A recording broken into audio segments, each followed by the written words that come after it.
The landscape of competitive Melee has been pretty wild in the past few years, and 2025 is gearing up to be another very close battle.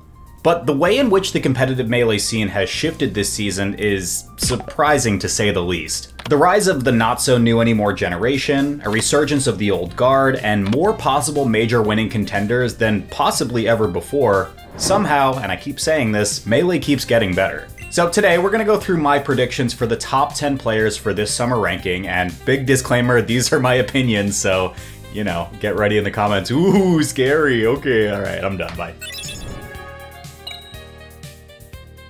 So the reason I chose to rank the top 10 here and not more players like a top 25 are, 1, I don't want this video to be super long, 2, I'm traveling like every weekend this summer and have zero time to edit, so I don't want this video to be super long. 3, there are some issues I have with the way Melee handles rankings and what they seemingly arbitrarily choose to count or not count, as well as the variance that exists in how balloters value certain things like major performance or specific player win-losses higher than others.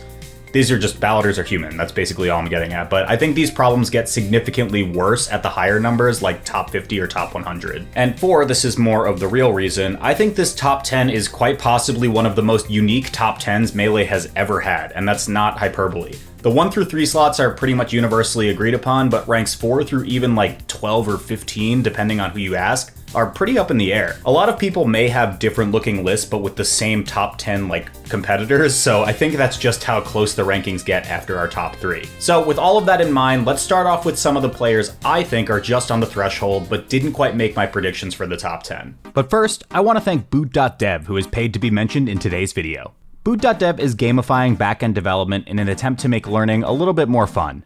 They use tactics from modern game design to help push their students towards a career in coding while also tackling the hardest problem with online courses, boredom. It really does feel like you're playing an RPG, with XP, levels, achievements, quests, and leaderboards all designed to get you hands-on experience writing a ton of code. With boot.dev, you'll learn backend web dev from start to finish in Python and Go programming languages in an online and self-paced environment. There's a Discord community which can help you with any roadblocks, and there's even bi-monthly boss fights where you can gain bonus experience for each lesson completed during the event. I learned a good amount of Python myself, and I'll say as transparently as I can that it's for sure a time commitment, but the creators of boot.dev never want a student feeling like they spent money on something that didn't help them, so they offer a 30-day no questions asked refund policy if you don't like it.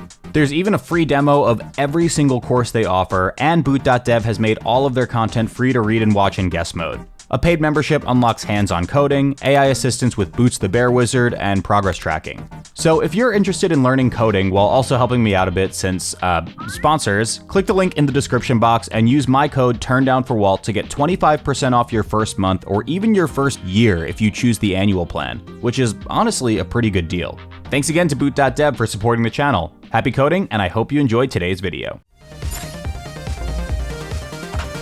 So Triff is in a really weird spot in my opinion. He started off the year with his first ever Grand Finals appearance at Genesis X2, which is an inarguably good mark on his resume.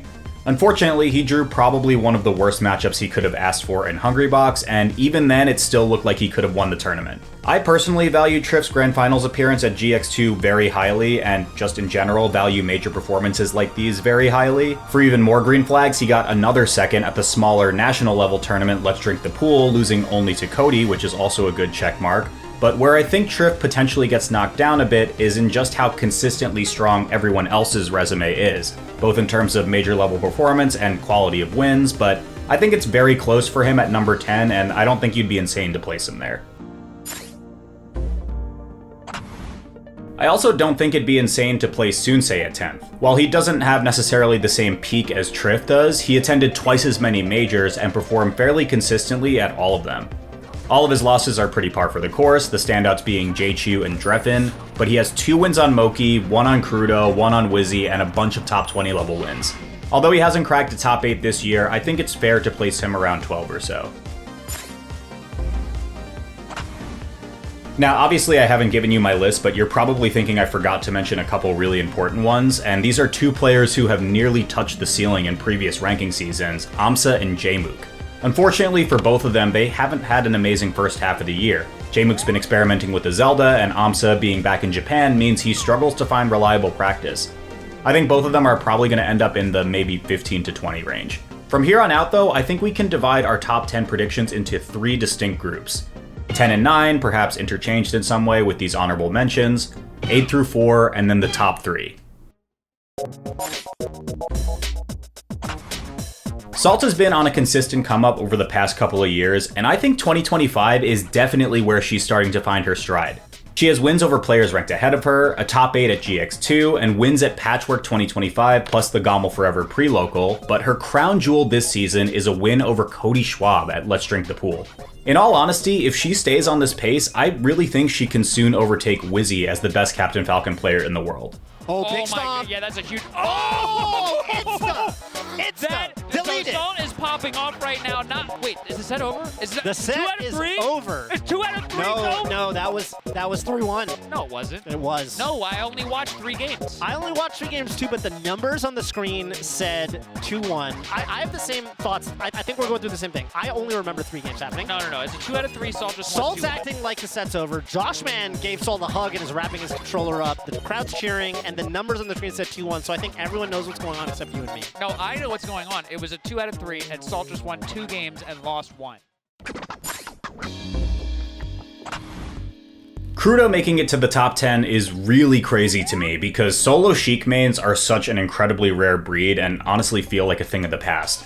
We've had Jmook and Plup both ranked within top 5 in past seasons, but Crudo's better than both of them right now. His third at Tipped Off was the height of his year so far, but he's also found wins on Mango, Moki, Jmook, and Amsa, all top 10 players from last season, as well as Wizrobe and Salt. I'm like, before 50%, it just seems like impossible. Yeah, this is it. That's gonna do it. Crudo takes it. A 3-0, man. Yo, that is impressive. Dude, look at this run from Crudo. Beat Mango to get top 8, just beat Amsa. The winners finals, bro. Beat Moki too. Beat Moki. Beat Moki too? This is such a crazy trajectory. What separates this next grouping of players is honestly simply because they have at least one win on a member of the top 3. And again, I don't think you'd be crazy if you had any of these players in any other order, that's just how close it is. SDJ has been consistent, and wins over the aforementioned Cody and Hungrybox plus Moki and Nikki put them in contention for this range of players in my opinion. I would say a loss set to Axe and Triff are maybe a little problematic, but being up on Cody and even on HBox is just way too important to ignore. SDJ also goes on the list of new players who have made it to winners finals at a major, with their 3rd place performance at Gommel sealing the top 10 placement. And I'm sure you can probably infer at this point that Hungrybox will be on this list, so with that we have our first top 10 since the retro rank in 2009, where Mango played Puff, that we have 2 representatives for this character in the top 10. Also, by the way, SDJ, Crudo, and Salt makes for 3 newcomers in the top 10 this summer alone, which is kind of insane, so congrats. 6%, that could be any hit. Any hit could even this up. SDJ, are you living? Are you living?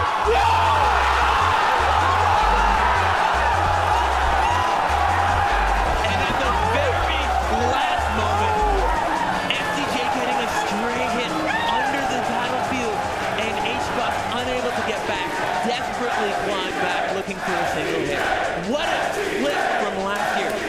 Completely subverting every expectation that I am sure that I had, that the whole crowd had, that everybody at home had. What an upset. Axe is a player I think a lot of people are happy to see return to the top 10, and he's been having a phenomenal year. He kicked off his 2025 with back-to-back top 8s at Genesis X2 and Battle of BC7, then just missed out on a 3rd one at Nouns Bowl. He's still a menace against a handful of the ranked 10 to 20 Fox players out there with wins on Joshman and Sunsei. He beat Zain at Full House where he got 4th, and he even beat SDJ with his own Fox. Moki and Salt appear to be a little problematic with Axe at a 0 and 2 set count versus both, but Hungrybox remains to be the true Achilles heel. Axe has a 0 and 3 set record against him and has only beaten Hungrybox a single time in 2014. I think until he can figure out his Fox for the box, Axe is going to have a harder time getting higher placements, and for that reason I had to knock him down a couple spots from my original prediction of 5th. I will look at the edge. Oh! He's alive, he's alive, he's alive. This guy's got insane nerve to be able to do that. No. He's got the heart of a champion. Right in. Both of them do. No back throw, he's just going in for center. Oh! They're dodging. No cowards here, only lions and Okay. lions. Oh my god.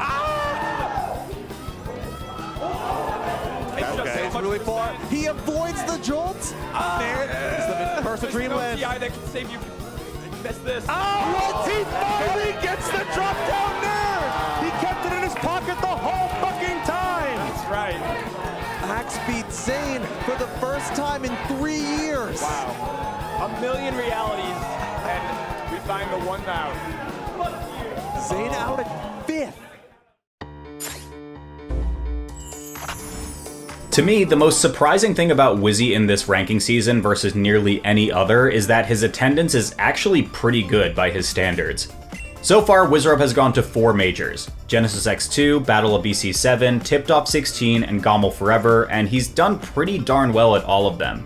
He got a 3rd at Genesis and 4th at Gommel, he has wins on Cody and Hungrybox, but he has 5 losses to players who will definitely be outside the top 10, which knocks him down a couple pegs. To me, Wizrobe is a weird case of extremely high highs and kind of low lows, which makes it kind of hard for me to justify him at a higher ranking than this. Hey, but wait a minute. Oh, one more tech chase for the fans. Stomp read? No, Okay. no, he's just gonna go for it. He's gonna, Fourth. jump out. Oh, no, okay. Why? Okay, wait. You insane? Oh, that's a juicy more. back. He's gonna beat, bro. He has Bro. to. Okay, great recovery. Dude, no, Oh, Cody, that was crazy. You jump aerial. Oh, wait, that's it. That's it, bro. That's it. Yep. And Oh my Wizzy. With the max distance neutral air right at the end. Moki's highs are honestly pretty comparable to Wizrobe's in my opinion, but where he pulls away to number 5 for me is in his attendance. Despite having a slightly worse average placement of 9.83 versus Wizzy's 9.25, Moki has attended 2 more majors this year and his placements are just a little bit more consistent. Big wins are Joshman, Hungrybox twice, Axe, and Zain. He's got a couple of 17ths, but a 2nd place at Full House, and he is uniquely the only player in the top 10 who is up on Zain in sets. It's only 1 set, but still, I think that's good enough. Wow, Moki up a... Is this the first time he's ever beaten Zain? Hey. It would be. Slow your roll, Justin. Oh, do I need Because to? that is the first time. It was. Damn it, it's a 3-1. 2 games on a D? Off the back of... Hey, I've never seen anyone do that before. It takes a really good box to win 2 games on a D. Crazy. I don't know. I think if you look solely at Joshman's head-to-heads, it can paint a pretty grim picture. Well, I guess as grim as a picture can get for being possibly top 5. Joshman has losing records to Cody, Zain, Hbox, Axe, and Moki, but against the rest of the field, he looks great. Despite a streak of red against 5 fellow top 10 players, what really elevates him to my number 4 is the Grand Finals appearance at Nouns Bowl, which included a set win over Cody. That's just how important a win over Cody is, by the way. Otherwise, Joshman has a strong resume in terms of major tournament performance: 5th at Gommel, 7th at Full House, 9th at Genesis, 13th at Battle of BC, and a win at the smaller combo breaker over Laud. Again, I think you could reasonably place ranks 4 through like 8 in just about any order, to be honest, and not many people would chew you out for it, but this is where I got Joshman. Yeah. Oh, you get Nana? Nana gets the slip off? Uh-oh. Oh, could have shined Nana there? Uh-oh. Oh, wait. Nana gets the ledge again. Wait. That's big. Oh, No that save. is it. There is no way. If Nikki wins this, he's the GOAT. Unless one grab, one knockdown, 1 knockdown plus more. plus a lot more, plus bad DI. Up throw. Up. Oh! And there it is. Joshman in grand finals of Nouns Bowl. Okay, so I mentioned it at the start of the video, but the top 3 are pretty much set. I would really be shocked if anyone who keeps up with Melee has a different order for them. Hungrybox is one of 3 major tournament winners this year. He won at CEO over problematic matchups like Wizzy, and he got 2nd at Gommel. This is in some ways offset with his career worst performance at Tipped Off 16, but it is real tough to talk down a major win. Hbox makes it to the podium on my list, and like I said, I'd be very surprised if anyone has a different order for our top 3 given the information we have at this point in time. What? It's happening. It's happening. Fish, it's happening. Hbox is going to win. He's gonna win his Hbox second. is going to win He's gonna win his Genesis. second Genesis. And again, It's he's already contain. breaking down. He cannot contain his He emotions. knows He knows. it's coming. And that's it. And that's when Hbox wins. It's been 2.5 years since the last time that Hungrybox has won a Super Major since Riptide 2022. What an emotional pop-off we have here from HBox. Let the tears flow, my friend, because you have sufficiently earned this one. Hungrybox, your Genesis X2 champion. Trip, of course, has etched himself down in history as one of the great, one of the best peaches in the world to do it, but Hungrybox was called a god for a reason. That's right.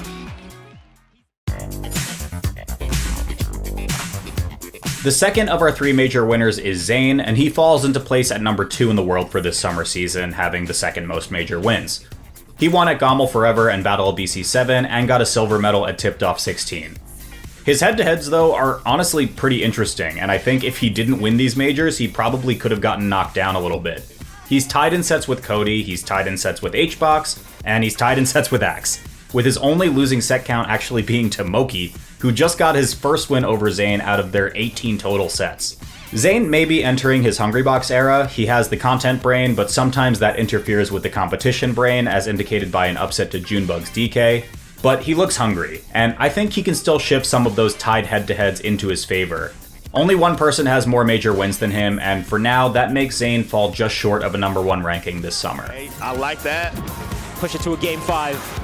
There it is. There's exactly what you're saying. That might be. Oh, I thought the roll up was gonna work too. I'm not gonna lie. Right, the missed time. Oh no. Good DI. Doesn't get regrabbed. Insane. Oh no. You got some jumps. Wait, you got jumps. He's got one more. Oh, you crazy. He's still living. No, he's not. It's Zain taking it. 3 times. Bro did a cartwheel. Bro did a cartwheel. Bro did a cartwheel. The 3-time Gommel champion can also do cartwheels. Yo, I really seen it all, bro.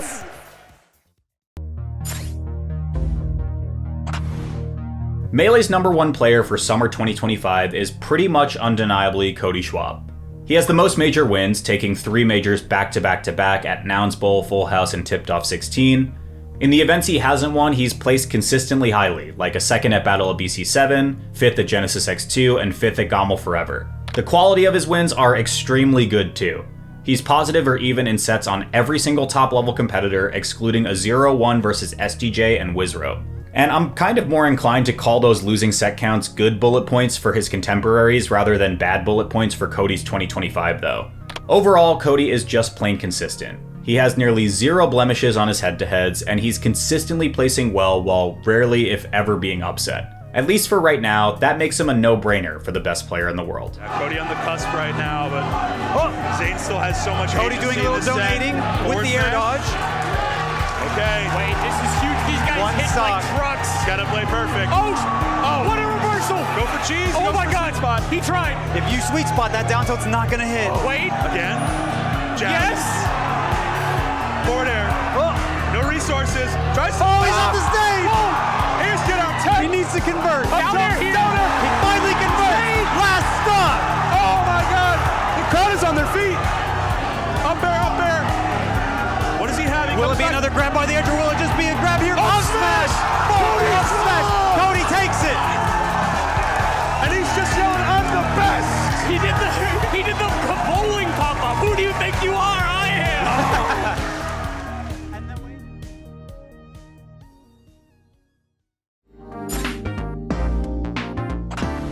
Before I close out, I just want to say how extremely difficult it actually is to get a ranking that feels good for everyone. Obviously, biases will kick in and players may feel differently about where they're supposed to be going, and as much as I may have a few gripes about how certain ranking decisions are made, I have to give credit where it's due. The ranking panelists put in a lot, and I mean a lot, of largely unpaid labor to make this possible, and the annual ranking has been something this community has had the privilege to celebrate for over a decade now. I just think that's really cool, so maybe drop a thanks to those people in the comments if you're feeling generous. Anyway, that's it. Those are my predictions for the summer 2025 top 10, and like I said before, it is a wildly close race, so I don't blame you at all if you have different placements. Melee somehow continues to get more and more competitive, the ceiling forever getting taller and taller. And hopefully you guys are all as excited as I am about that. Because every time I look at this and see that it gets better and better and better, it just makes me really happy to think that Melee truly is forever. Thanks for watching. Hey, shoutouts to all my patrons and YouTube members. You guys have been incredibly generous to me, and I'm really thankful for that. So thanks to Avishua Stein, Bobby Wasabi, Dark Genix, Eric is Cool, Gustavo Cantu Fernandez, Henry Huang, Ian, Jazz the Pirate, Justin Duncan Mills, Kyle Carlin, Marshall Bradley, and Sam Wright.